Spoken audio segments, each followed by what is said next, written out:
Hello guys, this is RJ and welcome to RJ academy. आपका बहुत बहुत स्वागत है मेरे इस यूट्यूब चैनल के ऊपर। तो आज के इस वीडियो के अंदर मैं जस्ट आपके साथ डिस्कस करूंगा कि आपको फिजिकल स्पेक्ट्रोस्कोपी या फिर आप उसे मोलिकुलर स्पेक्ट्रोस्कोपी बोल सकते हो, उसके कौन कौन से लेक्चर्स आपको देखने हैं अगर आप आईआईटी जैम की तैयारी कर रहे हो। ऑलरेडी हम लोग मोलिकुलर स्पेक्ट्रोस्कोपी का कंप्लीट कोर्स कंप्लीट कर चुके हैं as per the syllabus of CSIR NET and GATE exam. तो अगर आप लोग तैयारी कर रहे हो CSIR नेट और गेट एग्जाम की, तो आपको मोलिकुलर स्पेक्ट्रोस्कोपी का पूरा कोर्स फॉलो करना है जो भी आपको आरजे एकेडमी के ऊपर देखने को मिल रहा है। अगर आपको नहीं पता कैसे देखना है तो मैं आपको लेकर चलता हूं कंप्यूटर स्क्रीन के ऊपर, आपको दिखाता हूं किस तरीके से आप उस कोर्स को एक्सेस कर सकते हो बिल्कुल फ्रीली। तो सबसे पहले आपको जाकर अपने यूट्यूब चैनल के ऊपर टाइप करना है आरजे एकेडमी। जैसे ही आप टाइप करोगे आपके सामने यहाँ पर इस तरीके से चैनल आ जाएगा। आपको जाना है प्लेलिस्ट सेक्शन के अंदर। तो जैसे ही आप यहाँ पर जाओगे प्लेलिस्ट सेक्शन के अंदर, आपको यहाँ पर जितने भी चैप्टर्स मैंने कवर कराए हैं वो सारे के सारे चैप्टर्स आपको यहाँ पर दिख जाएंगे in the form of playlist. And उसको मैंने सेपरेट भी किया हुआ है। फिजिकल केमिस्ट्री आपको अलग से देखने को मिल जाएगा, देन आपको देखने को मिलता है ऑर्गेनिक केमिस्ट्री, एंड देन आपको देखने को मिलता है इनऑर्गेनिक केमिस्ट्री। अभी हम मेनली फोकस करते हैं फिजिकल केमिस्ट्री के ऊपर, उसके बाद हम लोग ऑर्गेनिक और इनऑर्गेनिक को भी स्टार्ट करेंगे। तो फिजिकल स्पेक्ट्रोस्कोपी के अंदर आपको यहाँ पर देखने को मिली एक प्लेलिस्ट मोलिकुलर स्पेक्ट्रोस्कोपी। तो अगर मैं यहाँ पर जाता हूँ और क्लिक करता हूँ व्यू फुल प्लेलिस्ट के ऊपर, तो आपको यहाँ पर मोलिकुलर स्पेक्ट्रोस्कोपी के टोटल 31 लेक्चर्स देखने को मिल जाएंगे जो कि आपके सिलेबस के अकॉर्डिंग है अगर आप CSIR नेट और गेट एग्जाम की तैयारी कर रहे हो। This content is much more sufficient अगर आप लोग CSIR नेट और गेट की तैयारी कर रहे हो। लेकिन अगर आप लोग IIT जैम की तैयारी कर रहे हो तो IIT जैम के अंदर भी आपके पास मोलिकुलर स्पेक्ट्रोस्कोपी आपके सिलेबस में गिवन है। लेकिन अगर मैं उसके सिलेबस की बात करूं तो सिलेबस में जस्ट आपके पास वहां मेंशन है fundamental and basic idea behind rotational spectroscopy and vibrational spectroscopy. और अभी तक IIT जैम के अंदर टोटल 6 to 7 क्वेश्चंस आ चुके हैं इस पर्टिकुलर टॉपिक के ऊपर से। तो उन क्वेश्चंस को मैंने देख लिया है। उन क्वेश्चंस के ऊपर किस टॉपिक के ऊपर से क्वेश्चंस आते हैं वो आपको शेयर करूंगा कि कौन कौन से लेक्चर्स आपको पढ़ने हैं, कौन कौन से टॉपिक इंपॉर्टेंट है। तो चलिए डिस्कस करते हैं हम लोग यहाँ पर। सबसे पहला जो मैंने यहाँ पर आपके सामने लिखा हुआ lecture number 1 that is syllabus and introduction. तो यहाँ मैंने बात की है CSIR नेट के सिलेबस की, लेकिन जो IIT जैम का सिलेबस है दैट इज वो सिर्फ एक लाइन के अंदर वहां पर लिखा हुआ है कि आपको फंडामेंटल आइडिया पता होना चाहिए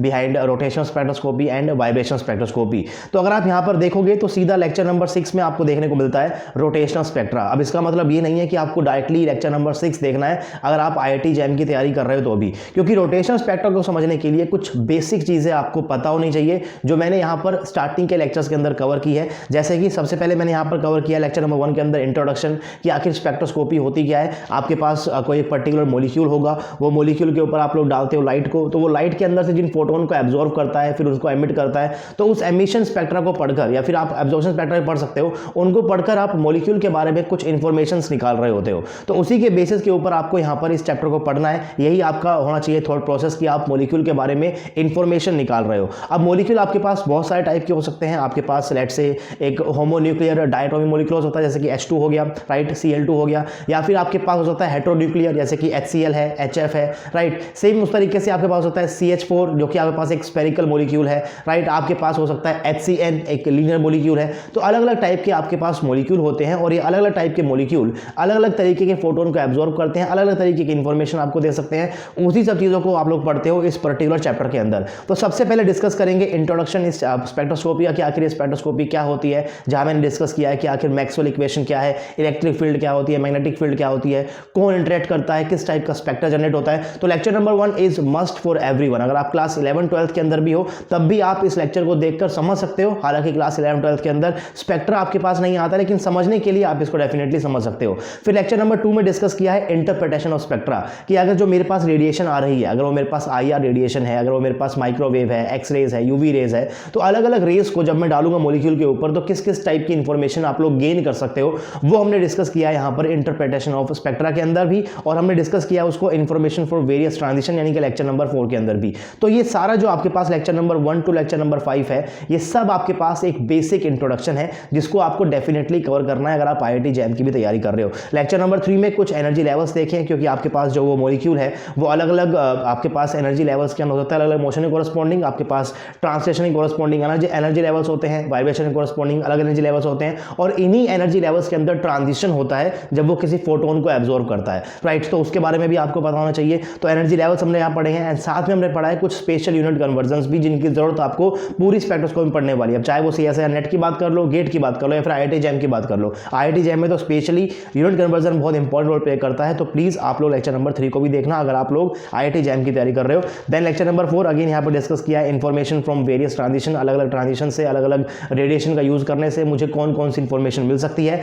उसके बाद हमने यहाँ पर स्टार्ट की है अपनी रोटेशनल स्पेक्ट्रोस्कोपी। और रोटेशनल स्पेक्ट्रोस्कोपी को पढ़ने से पहले आपको ये पता होना चाहिए कि आपके पास जो वो मॉलिक्यूल है, चाहे वो H2 है, HCl है, HCN है, CH4 है, SF6 है, वो मॉलिक्यूल किस टाइप का रोटर है। रोटर के आपके पास अलग अलग टाइप्स हो सकते हैं, जैसे कि आपके पास होता है सिमेट्रिक रोटर, एसिमेट्रिक रोटर, तो वो किस टाइप में आप उसको क्लासीफाई करते हो ये आपको पता होना चाहिए, तभी आपको रोटेशनल स्पेक्ट्रोस्कोपी समझ आ सकती है। तो lecture number 5 again very important रहेगा आपके लिए, टाइप्स ऑफ रोटर। यहाँ पर हम लोग सीखेंगे किस तरीके से आप लोग अपने अपने मॉलिक्यूल को क्लासीफाई कर सकते हो as a different type of rotor. फिर हमने स्टार्ट किया है रोटेशनल स्पेक्ट्रा। अगेन ये तो आपका परफेक्ट सिलेबस के अंदर है ही, तो रोटेशनल स्पेक्ट्रा आपको पढ़ना है। देन आपको रोटेशनल स्पेक्ट्रा के लिए पढ़ना है selection rule and population ratio. ये तीनों ही चीजें आपके सिलेबस के अंदर है। रोटेशनल स्पेक्ट्रा की जो आपके पास लेक्चर नंबर 6 है, इसमें हम डिस्कस करते हैं बोर फ्रीक्वेंसी कंडीशन, तो वो आपको पढ़नी पड़ेगी। देन आपको पढ़ना है सिलेक्शन रूल, तो वो भी आपको पढ़ना पड़ेगा। एंड देन आपको पढ़ना है पॉपुलेशन रेशो। अब पॉपुलेशन रेशो के ऊपर से आपके एग्जाम में क्वेश्चन अभी तक नहीं आया IIT जैम के अंदर,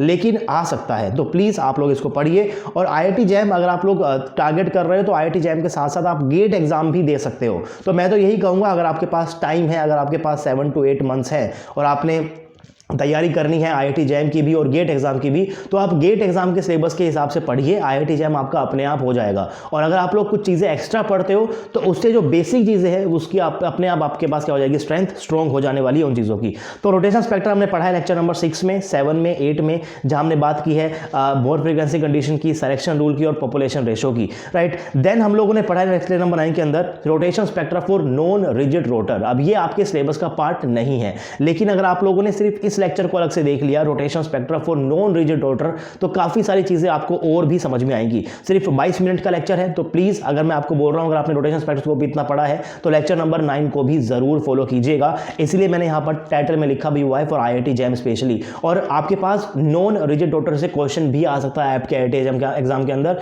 वहां पर सिर्फ लिखा हुआ है fundamental idea of rotational spectroscopy. अब वहां मेंशन नहीं किया हुआ है कि वो सिर्फ आपको पढ़ना है रिजिड रोटर के लिए या फिर नॉन रिजिड रोटर के लिए। तो क्वेश्चन आपके पास इन फ्यूचर आपको देखने को मिल सकता है नॉन रिजिड रोटर केस के अंदर भी, उनमें डिफरेंस क्या होता है वो डिफरेंस भी मैंने इस लेक्चर के अंदर बताया है। तो आपको काफी सारी चीजों की यहां पर क्लैरिटी मिलेगी after this lecture, lecture number 9, तो इसको आपको जरूर देखना है। फिर हमने स्टार्ट किया है लेक्चर नंबर 10 के अंदर वाइब्रेशन स्पेक्ट्रोस्कोपी। अगेन आपको पढ़ना है, पहले आपको पढ़ना पड़ेगा इसकी बोर फ्रीक्वेंसी कंडीशन, देन आपको पढ़ना है सिलेक्शन रूल, एंड देन आपको एनहार्मोनिक ऑसिलेटर का एटलीस्ट इंट्रोडक्शन तो पता होना चाहिए, यानी कि लेक्चर नंबर 12 भी आपके सिलेबस के अंदर है। 10 और 11 के अंदर सीधी बात की है, सीधा वाइब्रेशन स्पेक्ट्रोस्कोपी की बात की है कि आखिर उसके अंदर आइसोटोपिक डायल्यूशन से क्या इफेक्ट पड़ता है, वाइब्रेशन स्पेक्ट्रोस्कोपी क्या होती है, तो वो तो देखना ही देखना था आपको। लेकिन प्लीज आप लोग यहां पर एनहार्मोनिक ऑसिलेटर को भी प्लीज देखिएगा, इसीलिए मैंने यहां पर आपके सामने लिखा हुआ है IIT जैम। टाइटल के अंदर अगर आपके पास IIT जैम लिखा हुआ है तो आपको वो लेक्चर देखना है IIT जैम के लिए। ये मैंने सिर्फ मॉलिक्यूलर स्पेक्ट्रोस्कोपी के ऊपर ही नहीं, बाकी सभी कोर्सेज के अंदर भी इस चीज का ध्यान रखा है कि जो लेक्चर IIT जैम के लिए इंपॉर्टेंट है, जो आपके उसके सिलेबस के अंदर है, तो वो मैंने टाइटल के अंदर मेंशन किया IIT जैम, और जो नहीं है उसको मैंने टाइटल के अंदर फिर बाद में मेंशन नहीं किया है। उसके बाद आप यहां पढ़ोगे introduction of enharmonic oscillator in lecture number 12, जहां से आपको काफी सारी चीजें समझ में आएंगी, क्योंकि रियलिटी के अंदर आपके पास जो मॉलिक्यूल्स होते हैं वो कैसे होते हैं भाई, एनहार्मोनिक ऑसिलेटर ही होते हैं। तो ये भी आपके लिए एक इंपॉर्टेंट चैप्टर रहेगा, मजा आएगा आपको पढ़ने के अंदर, तो इसको भी जरूर पढ़िएगा।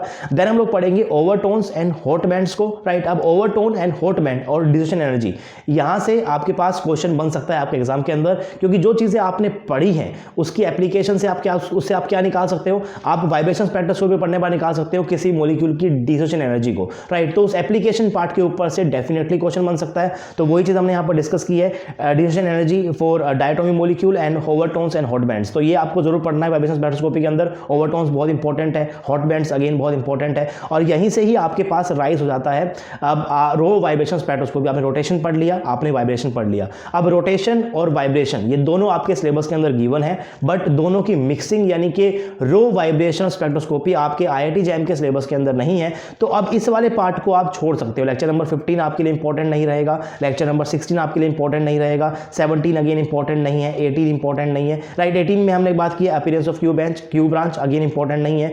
देन उसके बाद है expected questions from vibration spectroscopy. तो जो एक्सपेक्टेड क्वेश्चंस है इनको आप जरूर देख सकते हो, और यहां पर जो मैंने क्वेश्चंस आपको कराए हैं फ्रॉम रो वाइब्रेशन स्पेक्ट्रोस्कोपी उसको आप छोड़ सकते हो, लेकिन जो क्वेश्चंस आपके पास सिर्फ और सिर्फ रोटेशन स्पेक्ट्रा से और वाइब्रेशन स्पेक्ट्रा से है उनको आप जरूर ध्यान में रखिएगा। अब रमन स्पेक्ट्रोस्कोपी आपके सिलेबस के अंदर नहीं है, IIT जैम के सिलेबस के अंदर, लेकिन मुझे ऐसा लगता है कि आने वाले टाइम के अंदर रमन स्पेक्ट्रा के इंट्रोडक्शन वाले पार्ट से आपके पास एग्जाम के अंदर क्वेश्चन डेफिनेटली आ सकता है। तो रमन स्पेक्ट्रा को भी जरूर देखिएगा आप लोग, अगर आप लोग IIT जैम की तैयारी कर रहे हो, क्योंकि एक बार आपने रमन स्पेक्ट्रा को समझा तो उसके बाद आपको रोटेशन स्पेक्ट्रा और वाइब्रेशन स्पेक्ट्रा दोनों आपको बहुत अच्छे से समझ में आते हैं। मैंने पूरा अच्छे से इसको कोरिलेट किया हुआ है कि किस तरीके से हम लोगों ने रमन स्पेक्ट्रा तक हम लोग पहुंचे हैं, पूरी एक स्टोरी की तरह हमने इस चैप्टर को पढ़ा है। एंड गेट एग्जाम के लिए सबसे इंपॉर्टेंट टॉपिक है रमन स्पेक्ट्रा। क्वेश्चन अगर आपके पास गेट में आएगा तो वो रमन स्पेक्ट्रा से आएगा, और इसको समझने के लिए आपको रोटेशन और वाइब्रेशन को तो समझना पड़ेगा ही, राइट। तो ये आपके पास यहाँ पर लेक्चर नंबर 20 में है, इंट्रोडक्शन ऑफ रमन स्पेक्ट्रोस्कोपी। मैंने आपको इंट्रोडक्शन दिया है, तो एटलीस्ट आप इंट्रोडक्शन देख सकते हो। मैंने यहाँ पर IIT जैम लिखा भी हुआ है,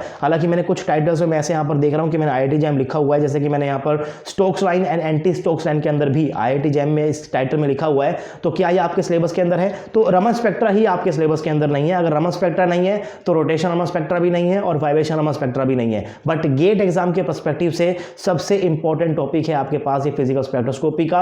अगर IIT जैम की तैयारी कर रहे हो, प्लीज गेट एग्जाम की भी तैयारी करो और इन लेक्चर्स को भी आप यहां से फॉलो कर सकते हो। उसके बाद लाइन मिसिंग केस है, वो तो थोड़ा सा बहुत कॉम्प्लेक्स हो जाएगा अगर आप लोग IIT जैम की तैयारी कर रहे हो, लेकिन गेट एग्जाम में लाइन मिसिंग के ऊपर से क्वेश्चन आ चुके हैं। आने वाले टाइम के अंदर भी यहां से क्वेश्चन पक्का आएंगे, क्योंकि यही यहां से सबसे इंपॉर्टेंट टॉपिक बनता है और सबसे कंसेप्चुअल टॉपिक भी आपके पास यही बनता है। उसके बाद लेक्चर नंबर 24 लाइन मिसिंग का ही पार्ट 2 है। Lecture number 25 rotation vibration Raman spectroscopy IIT JAM के सिलेबस में नहीं है, छोड़ सकते हो। Then OPQRS branch IIT JAM के सिलेबस के अंदर नहीं है, छोड़ सकते हो। उसके बाद रमन में, IR में और फ्लोरोसेंस में डिफरेंस क्या होता है, अगर अंडरस्टैंडिंग चाहिए आपको, क्योंकि फ्लोरोसेंस आपके पास केमिकल काइनेटिक्स के अंदर सिलेबस के अंदर है, और vibration spectroscopy is also known as IR spectroscopy, वहां पढ़ ही रहे हो, और रमन का इंट्रोडक्शन भी अगर आपने देखा है तो आप उनके बीच में एक डिफरेंस भी देख सकते हो। लेकिन मैंने टाइटल में नहीं लिखा हुआ है IIT जैम, तो आपके सिलेबस के अंदर ये वाला पार्ट बिल्कुल भी नहीं है। उसके बाद इलेक्ट्रॉनिक स्पेक्ट्रा आपके सिलेबस के अंदर नहीं है, कंप्लीटली छोड़ सकते हो। उसके बाद लेक्चर नंबर 9 के अंदर है कि आपके इलेक्ट्रॉनिक स्पेक्ट्रा की हेल्प से किस तरीके से आप निकालते हो किसी मॉलिक्यूल की डिस्ट्रीब्यूशन एनर्जी को, तो इसको भी आप छोड़ सकते हो। एंड देन लेक्चर नंबर 30 में है birth spawner plot, and lecture number 31 में है combination band and Fermi resonance. Again IIT JAM के एग्जाम के अंदर आपके पास इस टॉपिक के ऊपर से क्वेश्चंस कभी नहीं आए हैं और ना ही आपके पास इस सिलेबस के अंदर है। तो मैं आपको बताता हूं कि आपको IIT जैम के लिए कौन कौन से लेक्चर्स को पढ़ना है। लेक्चर नंबर 1 पढ़ना है, सेकंड को पढ़ना है, 3 को भी आपको कवर करना है, 4 को कवर करना है, 5 को भी आपको कवर करना है, 6 कवर करना है, 7 कवर करना है, 8 कवर करना है, 9 कवर करना है, आपको 10th आपको कवर करना है, 11th भी, 12th भी एंड 13th भी आपको कवर करना है। मैं आपको बोलूंगा कि 13th भी आप प्लीज कवर कीजिएगा। तो लेक्चर नंबर 1 से लेकर 13 तक आपको सारे देखने हैं। उसके बाद अगर आपने रोटेशन पढ़ लिया है, वाइब्रेशन पढ़ लिया है, तो प्लीज आप लेक्चर नंबर 15 को, जहां मैंने डिस्कस किया है कि आखिर रो वाइब्रेशन स्पेक्ट्रोस्कोपी क्या होती है, उसको जरूर फॉलो कीजिएगा। और रो वाइब्रेशन स्पेक्ट्रोस्कोपी के अंदर आपके पास P ब्रांच होती है, R ब्रांच होती है, Q ब्रांच होती है। हालांकि ब्रांचेस क्यों है, किस वजह से है, वो आपके सिलेबस के अंदर नहीं है, लेकिन जो ये Q ब्रांच है वो कौन कौन से मॉलिक्यूल दिखा सकते हैं, इसके ऊपर से आपके पास DU एंट्रेंस के अंदर क्वेश्चन आ चुका है। तो अगर DU एंट्रेंस के अंदर क्वेश्चन आ चुका है, DU MSc एंट्रेंस की बात कर रहा हूं, अगर वहां पर क्वेश्चन आ चुका है तो यहां से अब आपके पास IIT जैम के अंदर भी क्वेश्चन आ सकता है। तो बस इतना पढ़ लेना कि आखिर आपके पास रो वाइब्रेशन स्पेक्ट्रोस्कोपी क्या होती है और Q ब्रांच कौन कौन से मॉलिक्यूल देते हैं। यानी कि आपको लेक्चर नंबर यहां पर चेक करना पड़ेगा अपना, साथ में लेक्चर नंबर 18। तो लेक्चर नंबर 15 आपको पढ़ना है, 1 से लेकर 13 आपको पढ़ने हैं, देन आपको 15 पढ़ना है एंड देन आपको पढ़ना है लेक्चर नंबर 18। इसके अलावा आपको यहां से कुछ भी नहीं पढ़ना है। आप चाहो तो यहां से लेक्चर नंबर 19 में कुछ एक्सपेक्टेड क्वेश्चंस को देख सकते हो। तो इतना ही आपके पास सिलेबस के अंदर है for IIT jam. Lecture number 1 से लेकर आपको 13 तक देखने हैं, 13 के बाद आपको देखना है सीधा 15th लेक्चर, राइट, एंड उसके बाद आपको यहां पर देखना है सीधा 18th लेक्चर। और मैं तो कहूंगा कि आप 14 को भी देखिएगा, क्योंकि आप किस तरीके से वाइब्रेशन स्पेक्ट्रोस्कोपी का यूज करके निकाल सकते हो मॉलिक्यूल की डिस्ट्रीब्यूशन एनर्जी, तो उसको भी आप देख सकते हो। लेक्चर नंबर 1 to 15 कर लो एंड देन आपको पढ़ना है यहां से लेक्चर नंबर 18, बस दैट्स इट। और यही आपके पास IIT जैम के लिए इंपॉर्टेंट है। बट अगेन बोलूंगा, अगर आपके पास टाइम है तो IIT जैम के साथ साथ गेट एग्जाम को भी टारगेट करो। ऐसा नहीं होने वाला है कि आपने एक बार MSc में एडमिशन ले लिया तो काम खत्म हो गया, उसके बाद भी आपको पढ़ना पड़ता है नेट एग्जाम के लिए, गेट एग्जाम के लिए। तो अगर पढ़ना ही है तो क्यों ना अभी पढ़ लो, 5-10 लेक्चर अगर आप एक्स्ट्रा देख लोगे तो कुछ घटेगा नहीं उससे। और इन एक्स्ट्रा लेक्चर को देखने के बाद आप ये ऑब्जर्व करोगे कि जो स्टार्टिंग के लेक्चर्स थे फिर वो आपको अपने आप से ईजी लगने लग जाएंगे। तो घबराओ मत यार, पढ़ने से 5-10 लेक्चर अगर आपके पास अलग हो जाते हैं तो उससे आपको डरना नहीं है। जस्ट 25 मिनट्स 30 मिनट्स के लेक्चर हैं, इनको आप जरूर देखिए कीजिएगा। अगर आपको चीज़ समझ में आती है, वीडियो आपको अच्छी लगती है, तो आपको पता करना क्या है, आपको वीडियोज़ को लाइक करना है, शेयर करना है आपको फ्रेंड के साथ। तो अगर आपका कोई फ्रेंड तैयारी कर रहा है IIT JAM एग्जाम की, तो उसको आप ये प्लेलिस्ट रेफर कर सकते हो, फिर चैनल रेफर कर सकते हो। सो आई होप कि इस वीडियो के अंदर मैंने आपकी क्वेरी को सॉल्व कर दिया होगा कि आपको फिजिकल स्पेक्ट्रोस्कोपी के कौन कौन से लेक्चर्स को टारगेट करना है अगर आप लोग IIT JAM एग्जाम को फोकस कर रहे हो। अगर आप लोग तैयारी कर रहे हो CSIR नेट और गेट एग्जाम की, तो फिर आपको कंप्लीटली फॉलो करना है। और IIT JAM के लिए आपको कुछ स्पेसिफिक लेक्चर्स देखने हैं जो मैंने आपको इस वीडियो के अंदर बता दिया। तो अगर आपको चैनल के ऊपर वीडियो अच्छी लगती है तो आपको वीडियोस को लाइक भी करना है, शेयर करना है आपको फ्रेंड के साथ। और अगर आप लोग चैनल के ऊपर नए हो तो मेक श्योर करो कि आपने चैनल को सब्सक्राइब किया हुआ है, और सब्सक्राइब करते हुए आपने नोटिफिकेशन बेल आइकन को भी प्रेस किया है, ऑल पे टिक किया है, ताकि जैसे ही वीडियो आए आपके पास नोटिफिकेशन पहुंच जाए और आप उस वीडियो को मिस ना करो। सो आपसे मिलूंगा मैं फिर कभी किसी और वीडियो में। तब तक के लिए पढ़ते रहिए, पढ़ाते रहिए, खुश रहिए। Thank you so much.